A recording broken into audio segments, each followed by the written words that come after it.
կազմ կա տղաների, չգիտեմ, գործի մեջ, որով որ նրանց այսօր պահում են փակի տակ։ Այսօր այս ակցիան, որ Եվրամիության դիմացն է, սա ամոթի նշան է Եվրամիության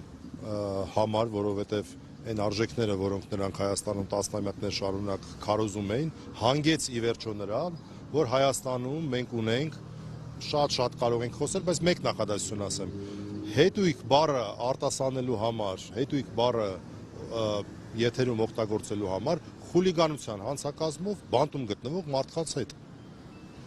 Սա էր այս 30-ամյա, այս որ անդադ այդպես գալստուկներով, բանով մենք այս իրականում օգնել են, այնպես չի որ չեն օգնել, բայց այս օգնությունները բերեցին, հանգեցրեցին սրան։ Եվ այստեղ շատ կարևոր տեղ է սա հիշեցնելու համար։ Ես գալիս եմ, ինչպես արդեն իրավաբանները խոսում են, Մասյացոտնի դատարանից, այդպես են ասում, Ավան նստավայրը, այո, եւ այնտեղ շատ այսպես ստանդարտ ընթացակարգով դատավոր, ես կասեի արդեն արքի դատավոր էլի, որտեղ 3 arczepiskopos է արդեն կալանավորել, արքի դատավոր Մասիս Մելքոնյանը իր հերթական որոշումը կայացրեց, շատ սպասելի, եւ մենք տեսնում ենք, որ Հայաստանում այս թափանիվը անընդհատ առաջ է գնում եւ գործող իշխանությունները մեծ հաշվով շատ քիչ բաներ ունեն սահմանափակվելու։ Այս կառույցն է, որ տարիներ շարունակ մի փոքր առիթով կամ թեկուզ մեծ առիթներով անընդհատ հայտարարություններ էր անում, անընդհատ խոսում էր ժողովրդավարական արժեքների, մարդու իրավունքների կարևորության մասին։ Հիմա մենք եկել ենք այստեղ ամենայն անկեղծությամբ ակնկալիք ունենք, հույս ունենք ավելի ճիշտ, որ գուցե մեզ հրավիրեն, ասեն, այսքան խոսում եք, եկել եք մեր դուռը, մի հատ կբացատրեք ինչ է եղել։ Մենք փաստերով սիրուն կբացատրենք, թե ինչի մասին է խոսքը, որ հետույք բառի համար մարդ կա կալանավայրում եւ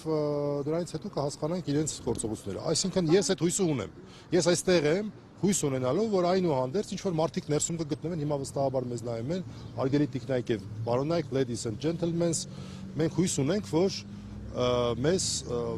մարդիկ կլինեն, որ փորձեն լսել։ Իսկ Ալեն Սիմոնյանը, որ թքում է քաղաքացիների վրա, դա բարեպաշտության դրսևորում է, խնդրում եմ Ալեն Սիմոնյանին, այո, դա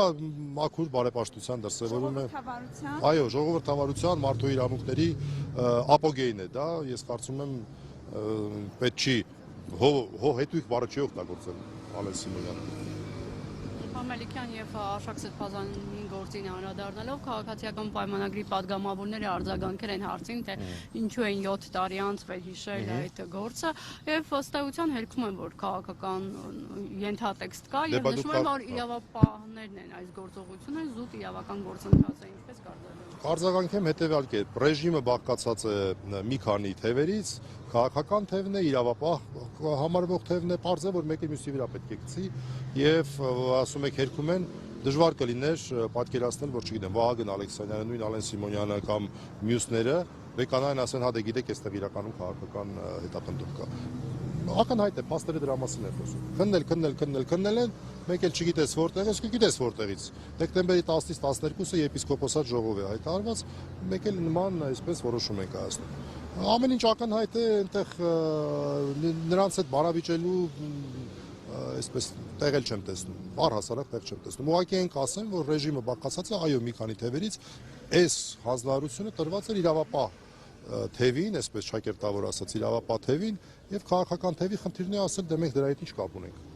Ես իսկապես կարծում եմ, որ հենց այդ падգամավորները կարող են ուղիղ կապ չունենալ, իհարկե։ Հաստատ Նիկոլ Փաշինյանը նրանց չի զեկուցել, թե ինչ հանձնարարություն է տալիս իրավապահ մարմիններին։ Մելիքյան, ինչպես կբացատրեք այն զուգադիպությունը, որ ամեն անգամ գործմակագրվում է հենց Մասիս Մելքոնյանին, ինչու է ամեն անգամ հենց նրա հերթապահության օրը լինում։ Սա ուղղակի հրաշք է։ Հրաշքներ կատարվում են, սա ուղղակի հրաշք է, 3 arczepiskopos ունենք պալանավորված եւ 3-ն էլ Մասիս Մելքոնյանի կողմից։ Սա ուղղակի հրաշք է, ես կարծում եմ, որ Մասիս Մելքոնյանի